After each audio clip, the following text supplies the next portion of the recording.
Nous, on se bat entre guillemets tous les jours pour qu'ils puissent avoir cet esprit critique et prendre des décisions éclairées, libres, sans contrainte. C'est l'enjeu. En tout cas, c'est l'enjeu à l'ESCR. J'imagine que c'est l'enjeu dans beaucoup d'établissements scolaires. Mais en tout cas, c'est là-dessus qu'on veut travailler parce que c'est eux qui vont faire le monde de demain. Et s'ils ne sont pas dans un état d'esprit ouvert avec de la réflexion, ça va être compliqué pour tout le monde. Ouais. Mercredi 13 avril, on a un invité dans la matinale des Super Leftos. Il n'est autre que Sébastien Mort, le directeur général adjoint de l'ESCR, l'ensemble scolaire catholique rochois. Il est notre invité. Bonjour.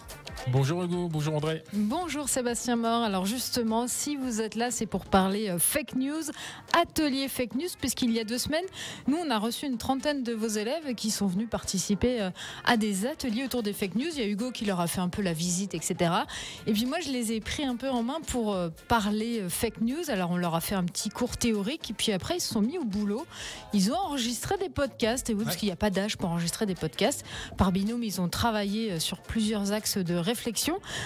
Qu'est-ce qu'ils en ont retiré? On sait que les enfants, les adolescents, des fois c'est pas évident de les intéresser. Non, effectivement, c'est pas évident de les intéresser, mais là, en l'occurrence, je peux vous garantir qu'ils ont été plus qu'intéressés. Ils ont encore des étoiles dans les yeux, puisque ça a été pour eux une expérience assez extraordinaire. Venir à Radio Mont-Blanc, découvrir le back-office, le off, rencontrer toute l'équipe.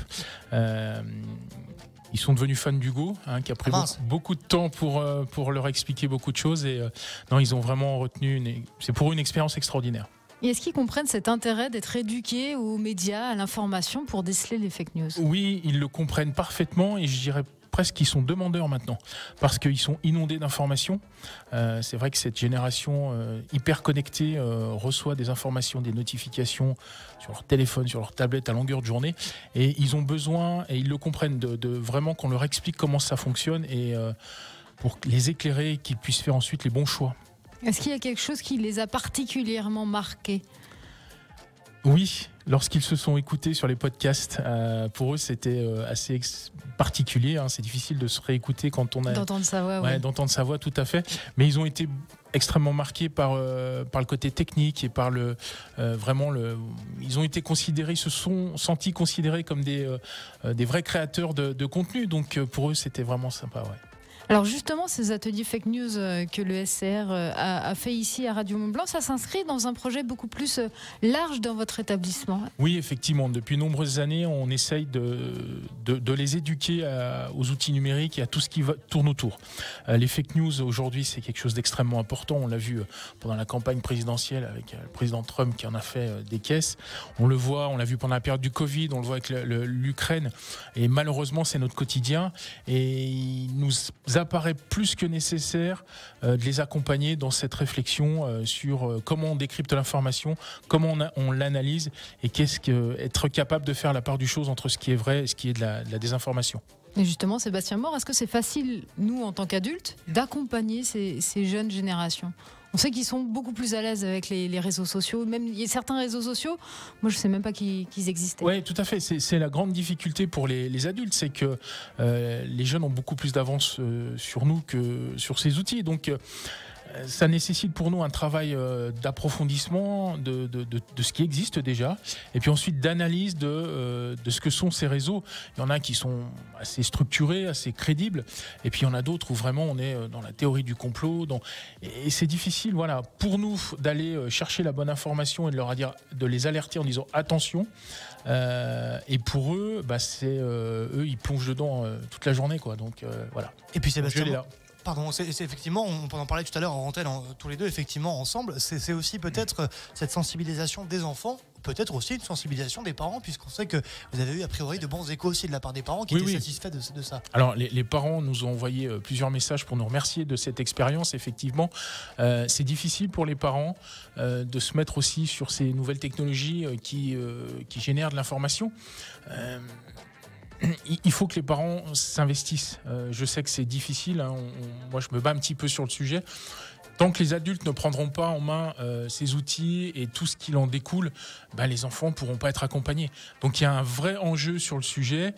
Faire des lois pour interdire, c'est bien, mais on reste convaincu à l'ESCR que c'est l'éducation qui va accompagner nos jeunes pour que, encore une fois, ils prennent les bonnes décisions et qu'ils aient les bonnes informations.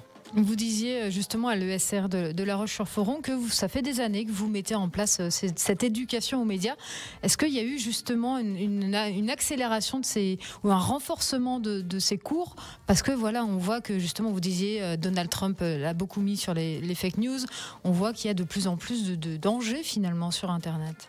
Oui, alors on essaye, hein. Encore une fois, c'est pas simple parce qu'il faut arriver à concilier le temps, on va dire, scolaire, éducation nationale et puis tous les à côté. Donc ça prend du temps, ça nécessite une organisation, ça nécessite encore une fois aux adultes de se former, mais on utilise de plus en plus des partenaires extérieurs. Radio Mont-Blanc en fait partie, on en est ravis. On fait intervenir aussi des spécialistes sur le sujet, je pense toujours à Stéphane Bloco, qui vraiment fait un travail remarquable sur l'éducation au numérique et tout ce qui en découle. Donc voilà, on intensifie tous ces enjeux, mais voilà, on manque aussi de temps parce que l'école, c'est d'abord et avant tout l'apprentissage des fondamentaux. Mais surtout qu'à l'ESR, vous accueillez des enfants en primaire jusqu'au lycée, si je ne me trompe pas. Ah oui, l'ESR, c'est une grande famille, hein. On a une école maternelle, 2 écoles élémentaires, un collège, un lycée général et technologique, un lycée professionnel, et puis on a un lycée professionnel à Saint-Joire aussi, le CECAM, donc c'est une grande famille, et puis bien entendu l'enseignement supérieur. Donc on a un panel d'élèves et d'étudiants qui est extrêmement important, et on s'appuie aussi sur les plus anciens pour accompagner les plus jeunes parfois dans ces réflexions. Justement, comment accompagner, comment sensibiliser une première fois des élèves qui ont 6-7 ans? Alors sur les petits, c'est beaucoup plus difficile. Là, l'enjeu, il est pour nous plus sur les parents. On prône clairement, voilà, votre enfant, il est en primaire, vous ne lui donnez pas un téléphone portable, vous ne donnez pas un smartphone. Alors c'est difficile, il faut l'expliquer. Mais l'enjeu pour cette tranche-là, il est plutôt sur les adultes. Un accompagnement auprès de ces petits qui sont extrêmement, c'est naturellement influençable, hein. Alors que les adolescents, là, ils sont plus acteurs de ça. Les adolescents sont plus acteurs, les collégiens, voilà, il faut leur donner du cadre pour qu'ils comprennent bien les dangers et puis les bénéfices aussi de ces outils, parce que heureusement, il y a plein de bénéfices aussi dans les outils numériques et tout ce qui en découle. Les lycéens, c'est un peu plus facile parce que voilà, ils ont un peu plus d'expérience et ils sont quand même déjà un peu plus en capacité de réfléchir aussi et d'aller un petit peu creuser l'information. Et puis les étudiants sont des adultes et eux, voilà, sont dans une démarche qui doit être la même que nous, c'est-à-dire s'informer. Alors je sais pas Audrey, quel est ton avis par rapport aux enfants qu'on a eu, parce qu'on le rappelle, on a reçu une classe de l'ESCA avant qui regroupe les 4e E. C'est un des en deux, c'est ça, les 4e E. On leur fait un coucou évidemment. Je les ai trouvés intéressés, ces enfants, et intéressants, parce qu'ils ont quelque chose à rajouter, ils ont quelque chose, ils ont ce sens critique et on a l'impression que c'est important pour vous, ça. Oui, bien sûr, c'est l'enjeu, hein. Nous, on se bat entre guillemets tous les jours pour qu'ils puissent avoir cet esprit critique et prendre des décisions éclairées, libres, sans contrainte. C'est l'enjeu, en tout cas c'est l'enjeu à l'ESCR, j'imagine que c'est l'enjeu dans beaucoup d'établissements scolaires, mais en tout cas c'est là-dessus qu'on veut travailler parce que c'est eux qui vont faire le monde de demain et s'ils ne sont pas dans un état d'esprit ouvert avec de la réflexion, ça va être compliqué pour tout le monde. Ouais. Sébastien Mort, est-ce que vous diriez aujourd'hui que l'éducation aux médias, ça devrait faire partie d'un socle commun à l'éducation? Oui, alors ça, c'est tout l'enjeu des discussions à venir. Clairement, pour moi, c'est une chose extrêmement importante. Il y a d'ailleurs la semaine de la presse qui existe et c'est dans ce cadre-là qu'on a commencé à travailler avec vous. Le problème, c'est que des fondamentaux, aujourd'hui, il y en a beaucoup. Et est-ce que la place de l'école doit être repensée, rediscutée, réévaluée ? Par rapport à ces nouveaux enjeux, je pense que c'est un débat qu'il faut ouvrir dans les années à venir. Et on va juste te rappeler Audrey que effectivement la série de podcasts. Et oui, fait par les élèves de l'ESR de La Roche-sur-Foron. Bien justement, ça y est, là c'est lancé, ils vont être disponibles à l'antenne bien sûr, mais si vous avez raté le coche, c'est radiomontblanc.fr ou même toutes les plateformes de podcast. Oui, les sites de podcast. Ça s'appelle Réveil des informations, on n'a même pas donné le nom du podcast. Réveil des informations, notez ça. Merci beaucoup d'avoir été avec nous ce matin Sébastien Mort, je le rappelle, directeur général adjoint de l'ESR. Merci beaucoup. Merci à vous. Merci à vous.